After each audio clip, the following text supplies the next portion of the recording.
All right, boy. Just a little further. We'll make it before sundown. Mark Jensen wasn't just any cyclist. Beneath his calm demeanor and steady pace was a man on a mission, a decorated officer determined to confront injustice where it thrived. His guide dog, trained for moments far more dangerous than these roads, was his silent partner, a symbol of resilience. Everything seems calm. Too calm. The weight of his badge, hidden in his jacket, served as a constant reminder of his purpose. He wasn't here for leisure. He was here to uncover the truth behind the harassment that had terrorized this community. And then it came, the rumble. Low at first, but growing louder. Engines. A sound that carried menace and intention. Stay close, buddy.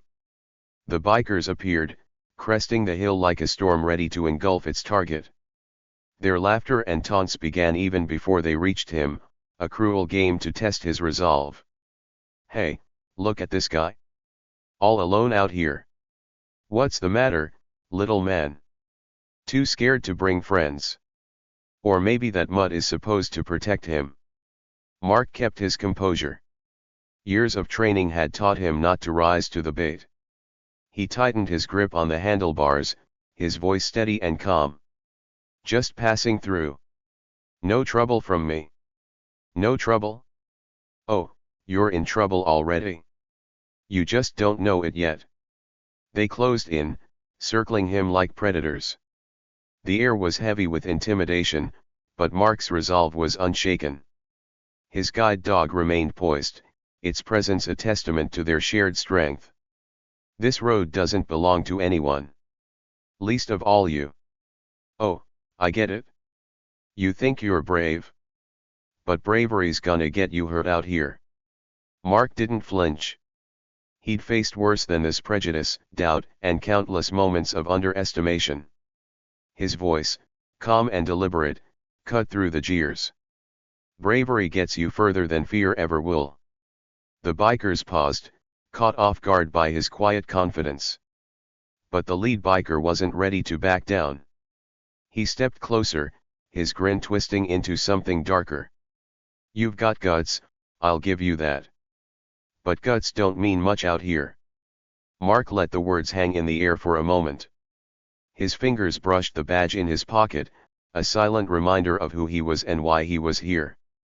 He met the lead biker's gaze, unshaken. You have no idea who you're dealing with. The rumble of motorcycles vibrated through the quiet street, cutting through the calm air like an approaching storm. Mark's fingers tightened around the handlebars of his bike as he adjusted his grip. His guide dog, Charlie, sat beside him, calm but alert. Mark's breath was steady, but his senses sharpened. He'd been here before, faced the unwelcome stares, the mocking tones, but today, something felt different. The tension in the air was thick with the promise of trouble. From the corner of his eye, Mark saw them, a pack of bikers cruising down the road, their engines loud and menacing. At first, it was nothing more than a distant threat, a few menacing revs and the flash of leather and chrome. But as they drew closer, Mark felt a shiver run down his spine. One of the bikers veered closer, the wind from his bike cutting through the air like a knife. It was too close for comfort, too deliberate. Mark held his breath, willing himself not to react. Charlie, sensing his unease, shifted slightly at his side. You good, Mark?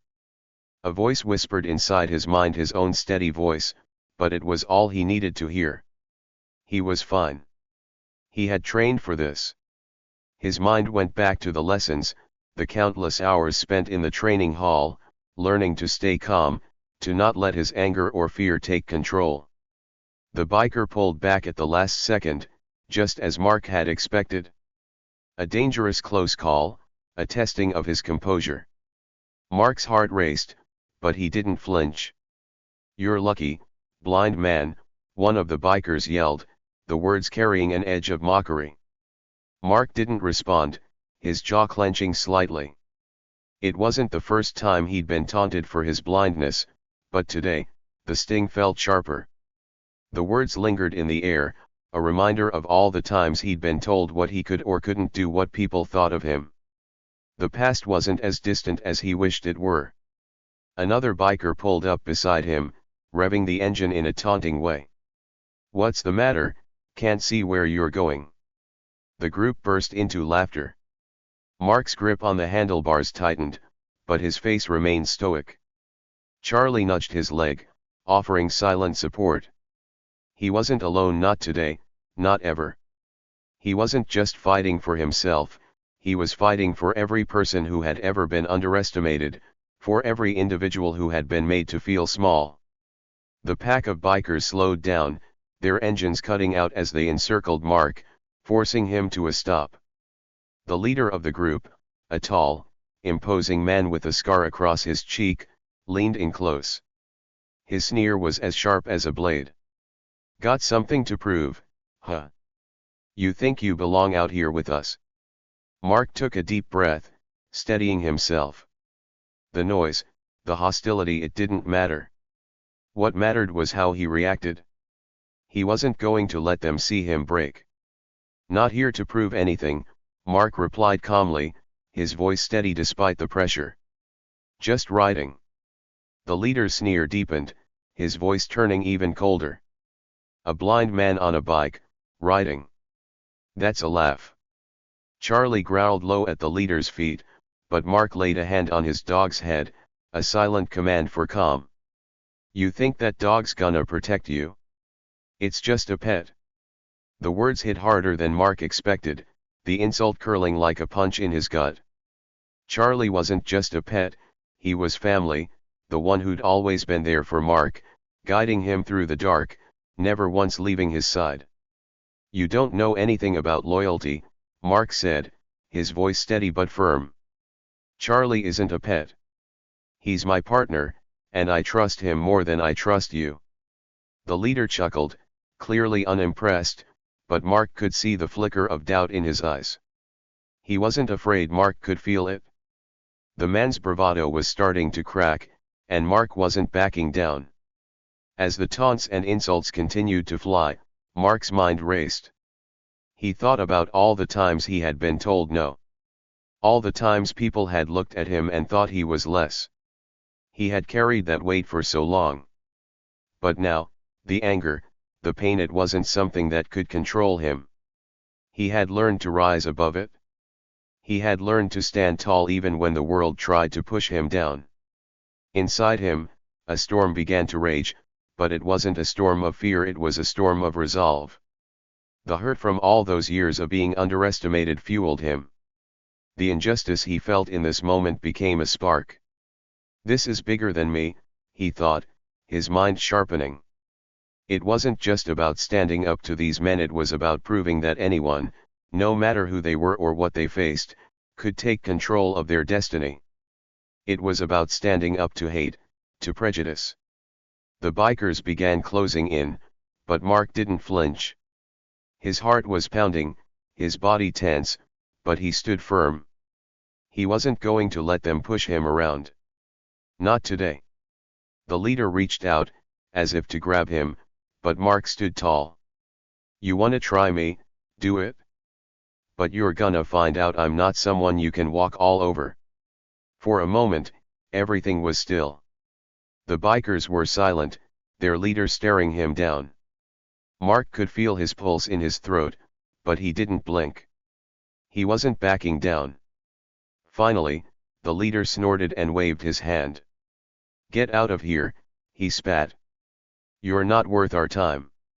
The pack of bikers revved their engines, the noise deafening as they took off down the road, leaving Mark and Charlie alone. Mark let out a slow breath, his body still tense, but a sense of victory washed over him. He had stood his ground. He had faced down the hate and he had won. Charlie nudged his hand, and Mark smiled, the weight of the moment settling in. "You ready to keep going, buddy?" he asked, his voice soft. Charlie barked, wagging his tail in agreement. Mark didn't need to say more. He knew the path ahead was long, but for the first time in a while, he felt ready for whatever came next. He wasn't just surviving anymore. He was living. The roar of the engines grew louder, the bikers closing in like a pack of wolves circling their prey. Mark tightened his grip on his handlebars, his knuckles turning white as he fought to keep his breathing steady. He couldn't see them, but he could feel the threat in the air, their laughter, sharp and mocking, cutting through the tension like a blade. One biker suddenly surged forward, grabbing Mark's handlebars. The jolt sent Mark's bike swerving slightly. His heart leaped into his throat, but he quickly regained control. Charlie barked sharply, the sound startling even the most brazen of the group. The guide dog's fierce loyalty radiated through that single bark, a message that said, "Not today." "Whoa there, boy," the biker sneered, backing his bike a foot but still looming close. "Didn't mean to scare ya. Oh wait, maybe you didn't even see it coming." The group erupted into laughter, a chorus of cruelty that made Mark's stomach twist. He forced himself to stay calm, his mind racing as he calculated his next move. The insult didn't sting as much as it once might have. Mark had heard worse. But the way they circled him like he was prey, like his blindness made him weak, it ignited something deep inside him. Mark straightened in his seat, his voice cutting through the jeers like a sharp blade. "You've had your fun. Now, back off." His tone was steady, calm, but carried an authority that caused the laughter to falter. The leader, a burly man with a jagged scar running from his temple to his jaw, leaned closer. "Or what? You gonna sick your little mutt on us?" Charlie growled low and steady, his body tense and ready. Mark reached down, resting a hand on the dog's head. "He's not a mutt," Mark said evenly. "He's trained. And he's smarter than anyone here." The leader's smirk twitched, his confidence wavering for a fraction of a second. Big words for someone who can't see who he's dealing with. Mark didn't respond right away. Instead, he reached into his jacket and pulled out his badge. The metal caught the sunlight, gleaming like a beacon in the growing storm. He held it up, his movements deliberate. The biker's laughter stopped, the silence deafening. "Detective Mark Reeves," he said, his voice like steel. "And you've just made a big mistake." The weight of his words hung in the air. The leader's eyes flickered to the badge, then back to Mark. His smirk disappeared, replaced by a mask of uncertainty. One of the younger bikers in the group muttered under his breath, "Oh, crap." The group began to shift, their confidence visibly crumbling. Some bikers revved their engines, clearly preparing to bolt. The leader barked, "Stay where you are." But his command lacked the conviction it had moments ago. Mark felt the change in the air and seized the moment. "You think you can intimidate me? You think you can get away with this?" His voice was firm, but there was an undercurrent of fire in his tone. "You picked the wrong person to mess with." One biker couldn't take the pressure and peeled away, his tires screeching as he sped off. Another followed, his bravado collapsing like a house of cards. Mark didn't flinch. He could hear their retreat, but his focus was on the ringleader. Charlie moved with precision, stepping into the leader's path as he tried to back away. The dog's stance was unwavering, a silent warning that stopped the man cold. "Move your dog," the leader snarled, his voice losing its edge. Mark smiled faintly. "He doesn't take orders from you." He dismounted, his movements controlled and confident. "But here's what's going to happen. You're going to stay put until backup arrives.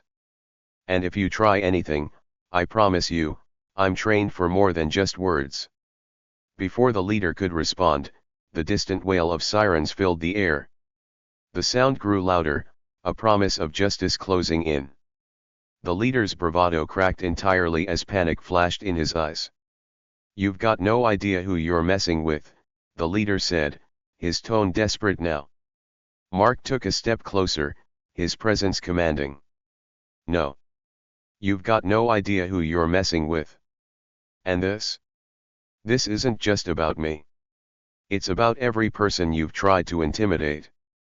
It's about every person who stood where I'm standing and refused to back down. The leader opened his mouth to speak, but the arrival of squad cars silenced him. Officers emerged, weapons drawn, their voices authoritative as they ordered the remaining bikers to dismount and surrender. Mark stayed still, Charlie at his side, as the scene unfolded.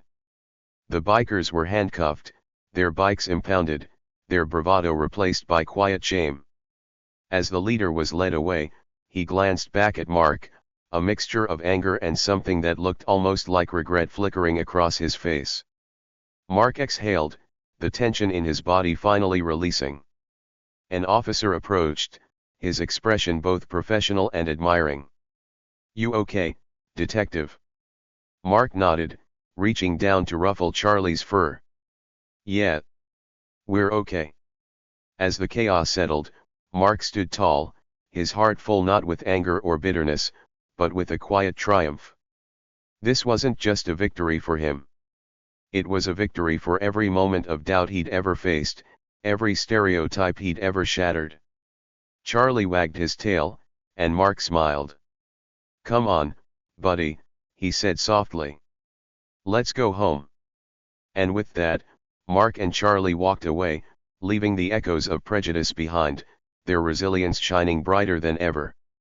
The air was heavy with tension as the sound of handcuffs clicking into place broke through the silence.